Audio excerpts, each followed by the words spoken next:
Good to be with everybody. I'll give you the injury update first because I'm sure that's people are, wondering about that. We were so banged up in the last game, and obviously Cody was limping around. Cody's limited right now. He will go out with us today, but I'm sure he's not going to be able to participate at full speed. He's got an injured foot. The knee's fine. I don't anticipate it being a major issue, but I'm not going to tell you as of right now that he will absolutely play in the game. I don't know that yet. Talbot and Gallus will participate in a limited role today. We'll know much later in the week whether or not we'll have them for sure. Jordan Dobrich suffered a concussion in the game against Colorado State. He is not cleared as of this morning, so that would certainly put him questionable headed into the weekend. We have a bunch of guys that are really banged up. Hekking, Matt Lyons, the kicker's got a hip. We're pretty banged up right now, but I anticipate that if we can manage most of those guys through practice this week, that we'll have them up and available for the game. The four that are probably in question were the four that I named.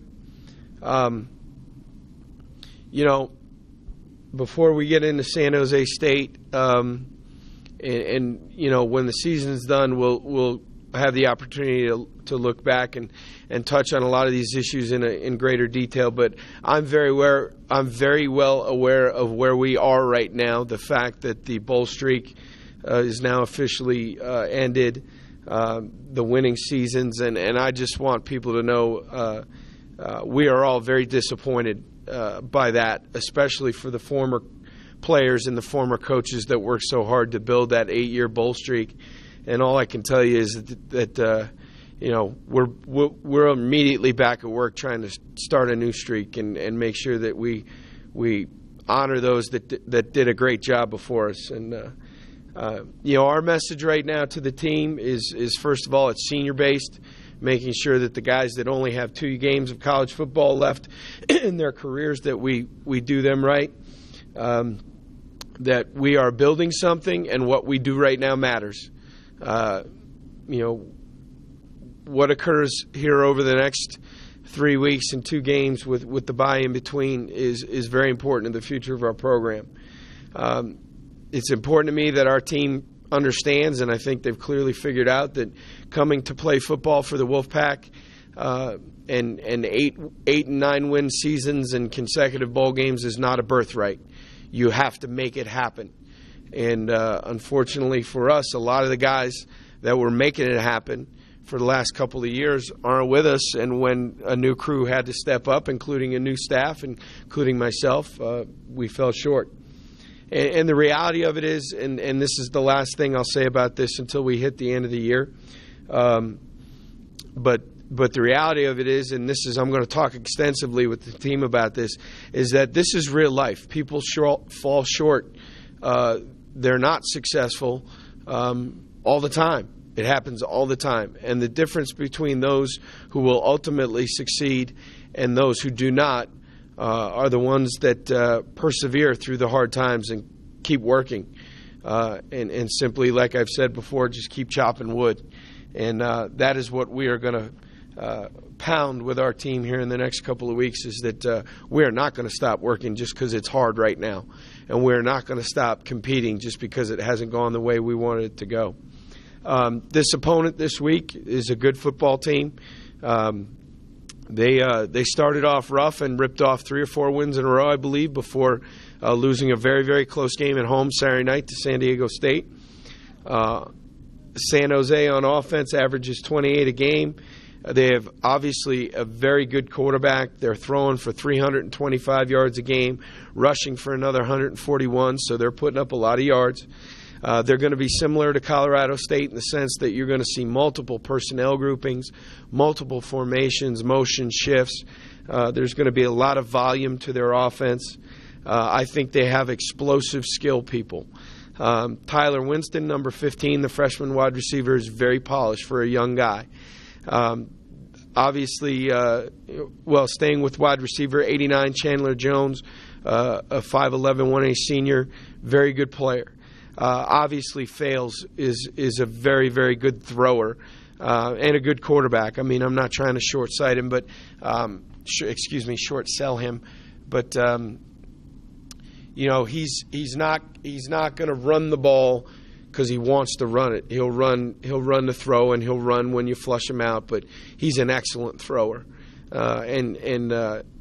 it just speaks to the quality of quarterback right now in this league.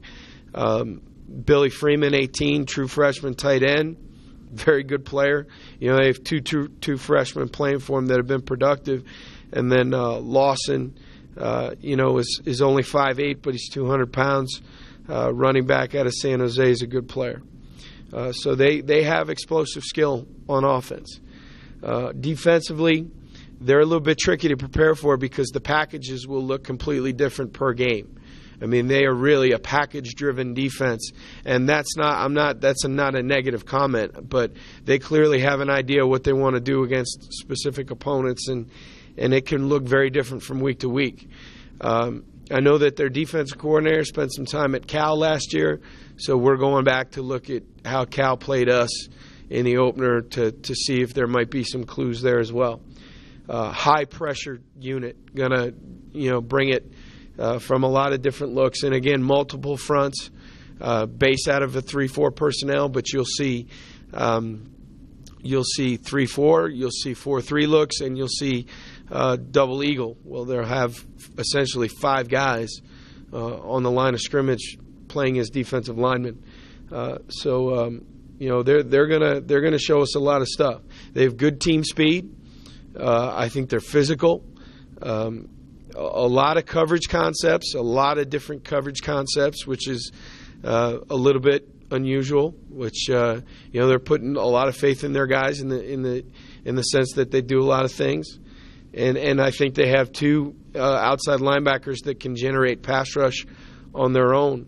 When you look at them defensively, Irving, 53, and Bacon, 95, are the 2 outside backers that can create some pressure on their own. They have a great a great corner, 21, 6 foot, 190.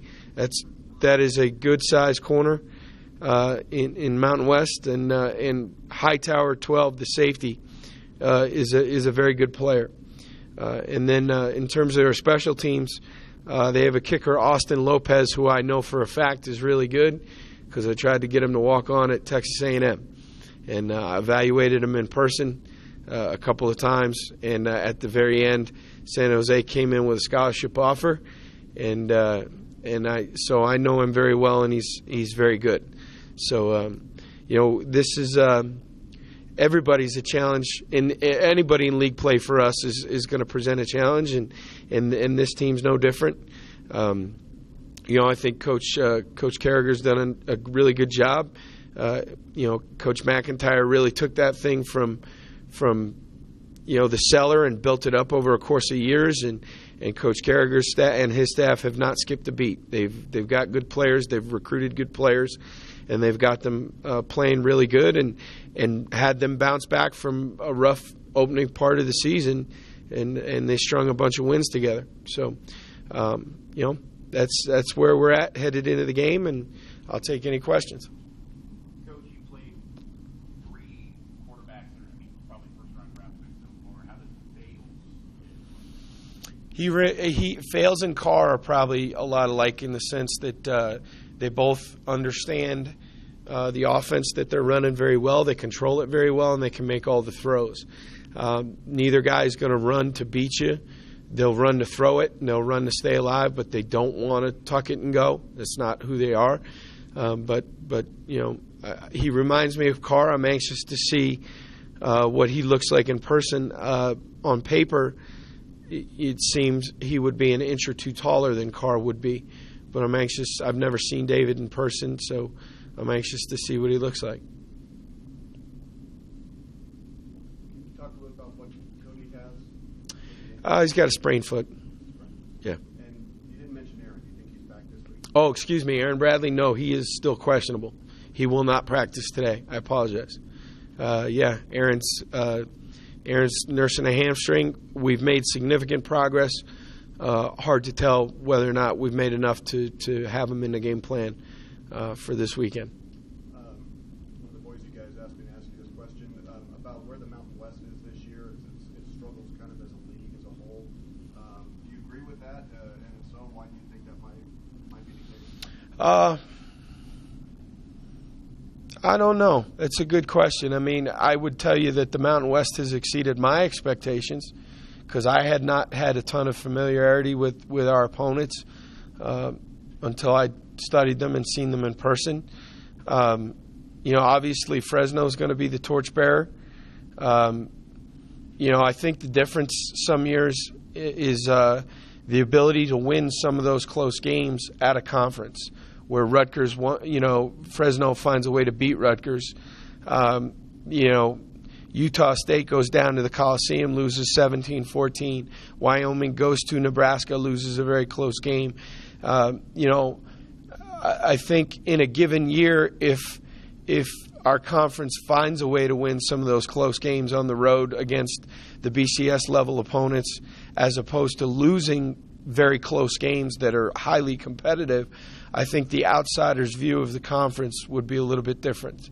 I think it's too simple to just look at the non-conference record and say, boy, they're not what they've been, because a couple of field goals in some of those games and it's a different story and people's opinion might be different, so that's my opinion on it. Our ability as a conference to knock off some of those BCS non-conference games instead of playing really close games, is probably the difference in the perception.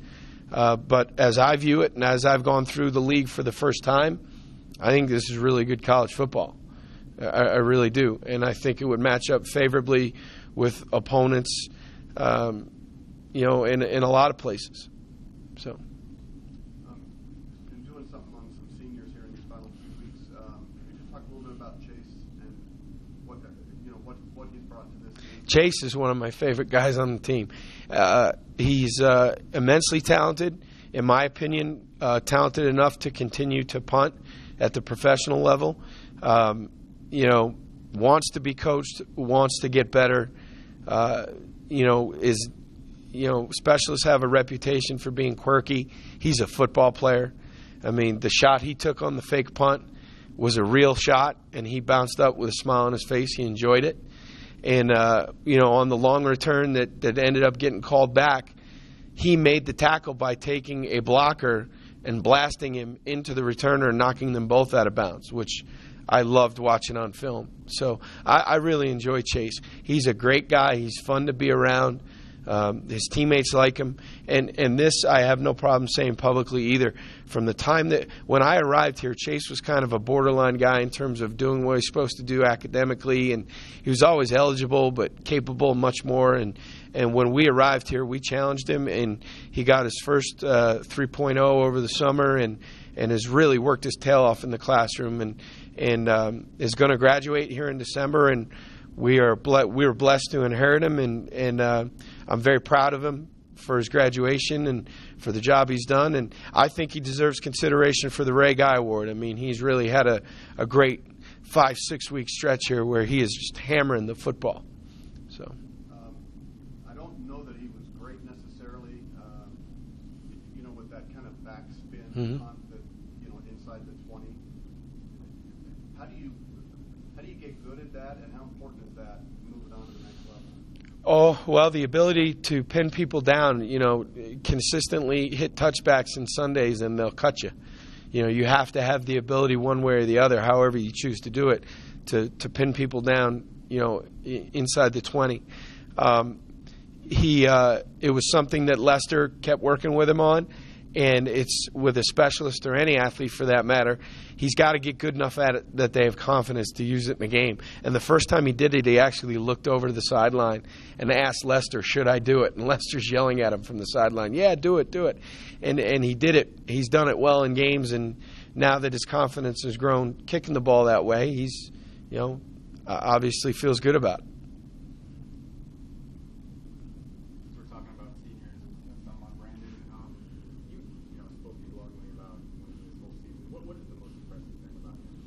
his maturity and his preparation. I mean, there are guys, when you get college football players, young ones, you have to teach them how to prepare. They don't know coming out of high school.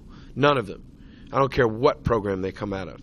They don't know how to prepare to play Division I college football in terms of the mental preparation, the film, your ability to take good notes, to watch tape not as a fan but to watch it. Don't watch the football, watch the coverage concepts. What are the I think Wim, he prepares like a pro right now, and that frankly has a lot to do with why he's so productive. I mean, at this level, everybody's got some ability, some more than others, but the ability to prepare people in surrounding college football programs don't like to hear the word pro, but he prepares like a pro. And frankly, he practices like a pro. If he's dinged up, we take care of him. He's never the guy coming in saying, hey, I can't practice. I mean, if he's got an issue, then we sit him down and control his reps. He's never come in and said, hey, I can't go today. And when he gets his reps, he goes full speed.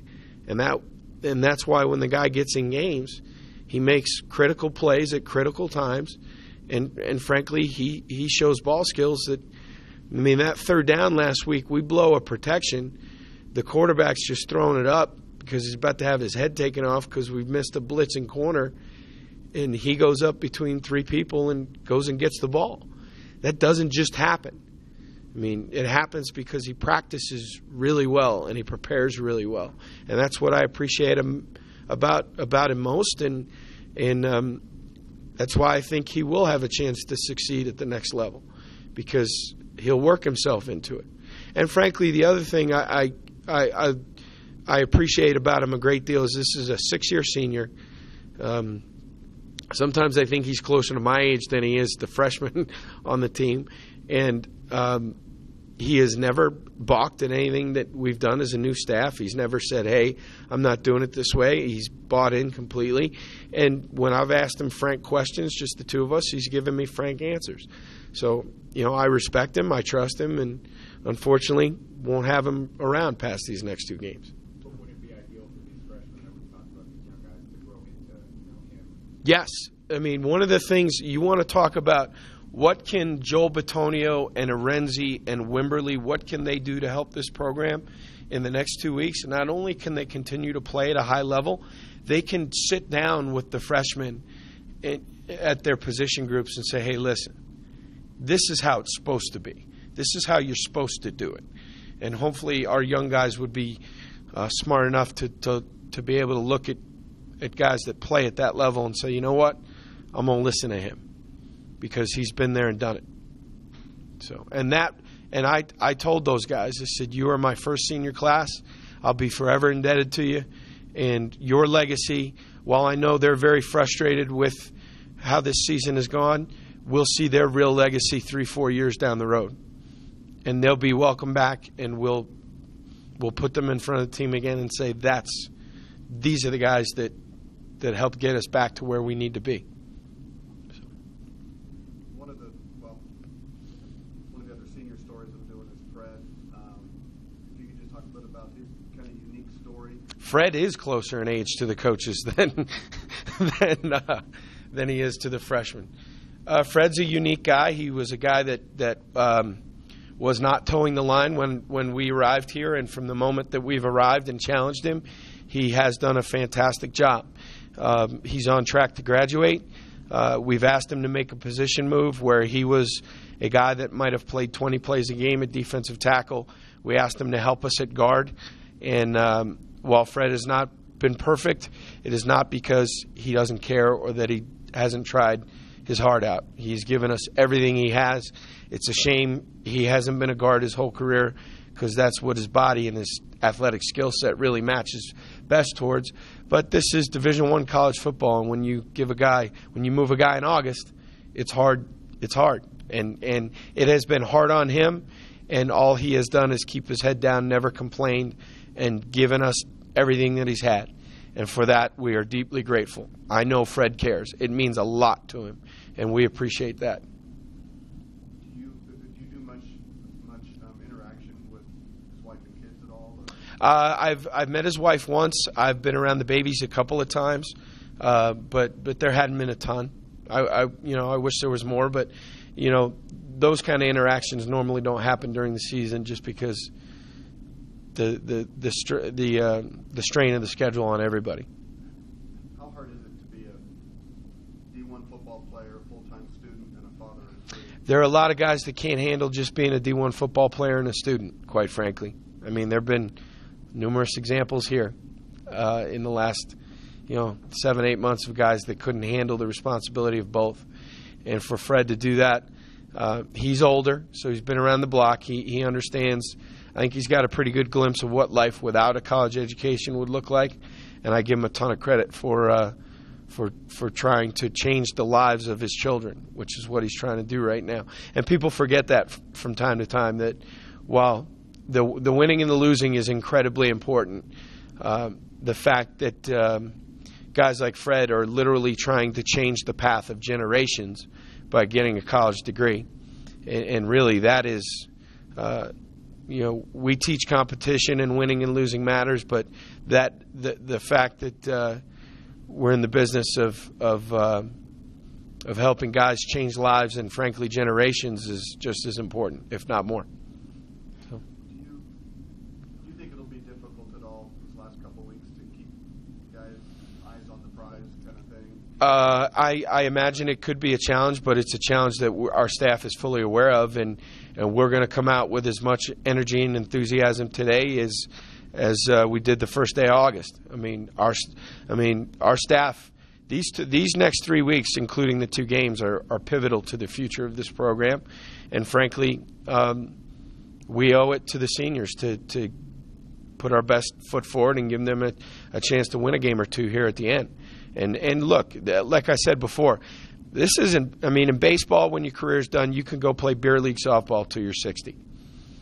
If you're a competitive golfer, a competitive tennis player, when your competitive days end, those are still sports that, provided you're healthy enough, you can keep playing well into your 70s.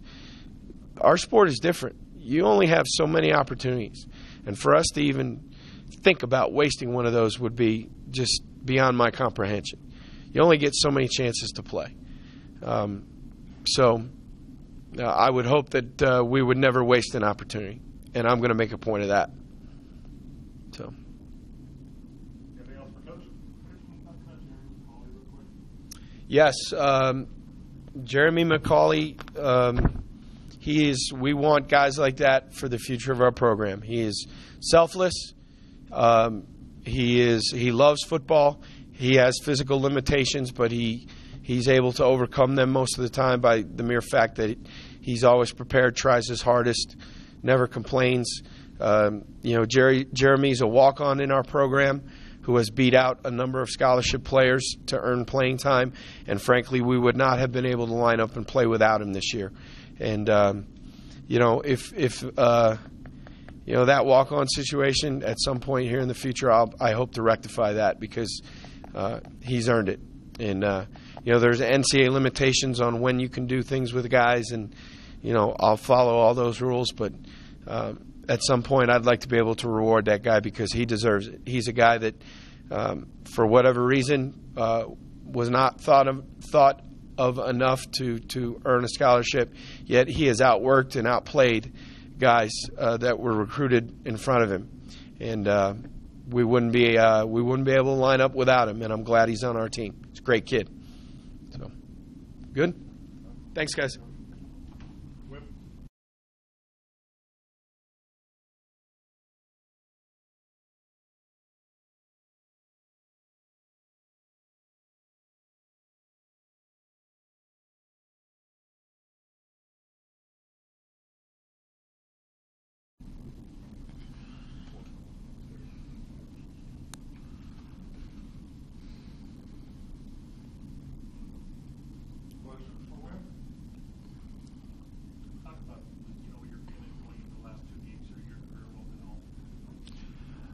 I would like to have another away game. Didn't quite like the way the last one finished, but it's going to be something special. Playing my last couple games here at Mackey, it's going to be emotional, just like every game was this season for me at least. But it's going to be great. My parents get to come up and watch me play. My mom's been kind of sick lately, so she haven't came up to as many games as I wanted to. But they'll be here for these next two, and I'm excited about it. You talked to the young guys. I mean, Coach Polian just said you guys in North Antonio talked to the young guys and kind of set the picture for this program. Do you have discussions with guys from a wide receiver standpoint about what it takes to win here? Yeah, we meet every Tuesday and Wednesday morning as a group, and they're in there. It's hard to be on a scout team. I've been there, before, and it's hard seeing guys with the same amount of ability as you playing, and you're not being able to play. So it's kind of tough for a lot of them. But I talk to them. They're open and they're eager to learn. Because Coach Hoffer, he doesn't make it required for those freshmen to be there in these meetings, and a lot of them come just to get the hang of things and get a jump start for next year. So I break down a lot of coverage concepts and a lot of our offense down to them, because the hardest thing to get when you're that young is the concept of our signals and the reason we run this way and things like that. So a lot of them are open, and they really appreciate me helping them, and I like doing it.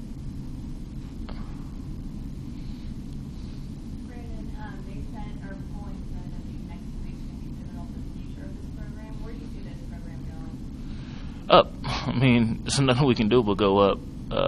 It's been a rough year, but that happens with transition.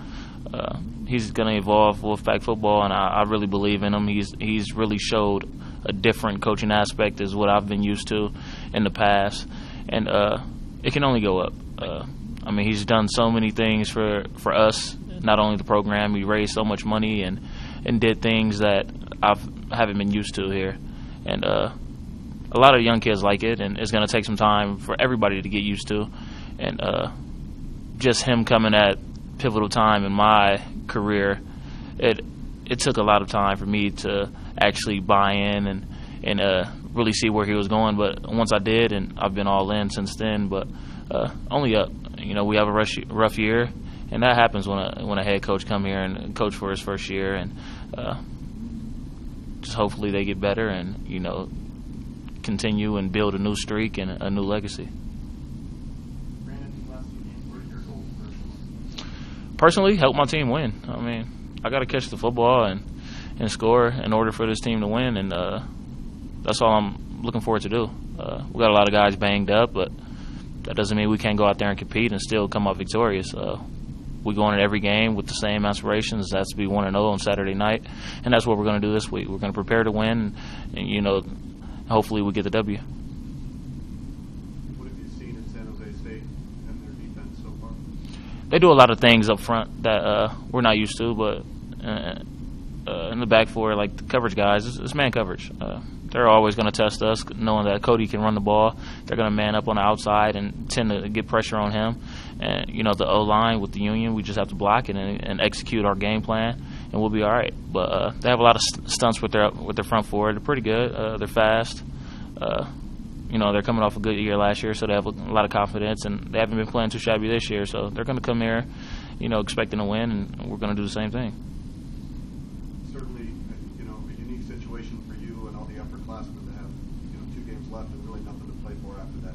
Is that going to be difficult to stay focused and give 100% these last 3 weeks? I'll give 100% at anything I do, or I wouldn't do it. And I'm sure the seniors feel the same way. I haven't played for a bowl game. I haven't played for a conference championship. Not one game. I played for each other. I played for the guys that I sweat with during fall camp, my coaches, my family. I don't really look for the future because, like I know, it's not promised. Anything can happen. And obviously something happened detrimental this year and with us not qualifying for a bowl game. But we're going to continue to stick together and play for each other.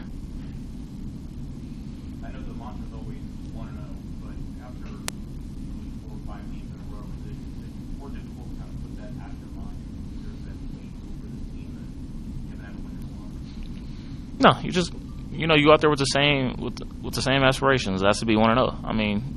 Every time you get knocked out, you're gonna get up. You have to get up and keep fighting. And our fight's not out. We're not done. We've got 2 more games to go, and hopefully we're gonna ruin somebody else's bowl chances. And that's our plan, and that's what we're gonna come out and do. Try to execute our game plan and come out victorious these last couple games, which are 2 very good teams with San Jose and BYU. And we're gonna come out and try to ruin their season like ours has been ruined.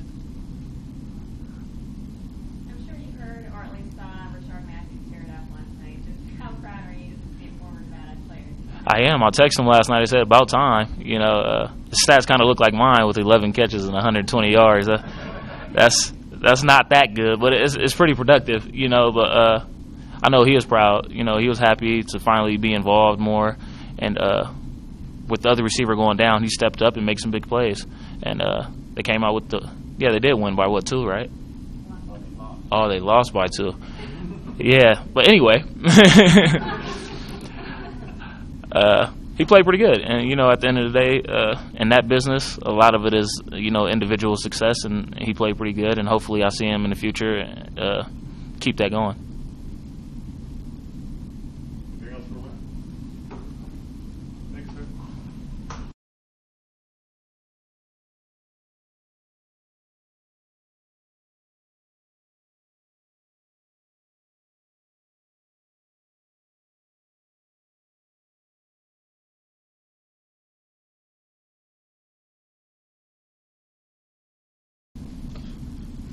Questions for Brock?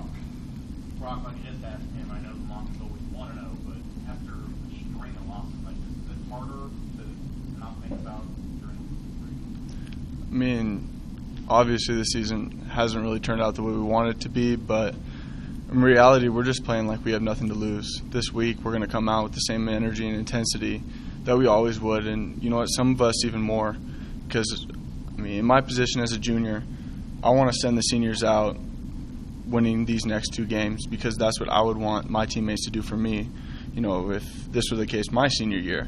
So really, we're going to be going harder than ever, I believe. I know you guys have to think you're a better team than 3 wins. Is there ever a point where you doubt the creeping on the team, like, are we this good, are we better than this?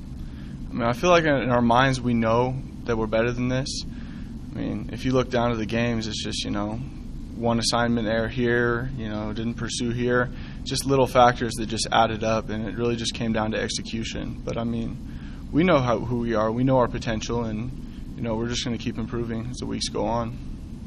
Team has not quit. Team's definitely not quit.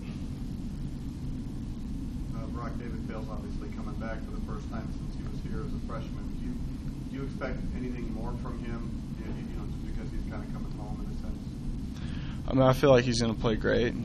Personally, I don't really know him too well, but you know, watching film on him, he's a good quarterback, and it's going to be a good challenge this week. You guys didn't overlap here at all? No, he left, and then I came in. What does he do well? What are you most concerned about what he does? The way he reads the defense and the way he executes. I mean, they don't make very many mistakes, so we're going to have to be, you know, uptight on our assignments and execute really well. And I think you had a string of 4 straight games snapped with a sack this week.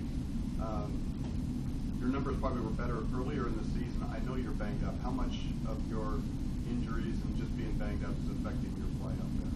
I mean, it's affecting me a little bit. It's just not being as confident as I once was, but we're kind of on the uphill of that. The worst is kind of over. Feeling a lot better this week, so it'll be good. And, you know, again, the last 3 weeks, you know, I think the defense in front 7 for sure has gotten better despite, you know, this last game, the second half of the last game. Do you get a sense of that as well, and what does that mean as far as carrying this team forward into next year?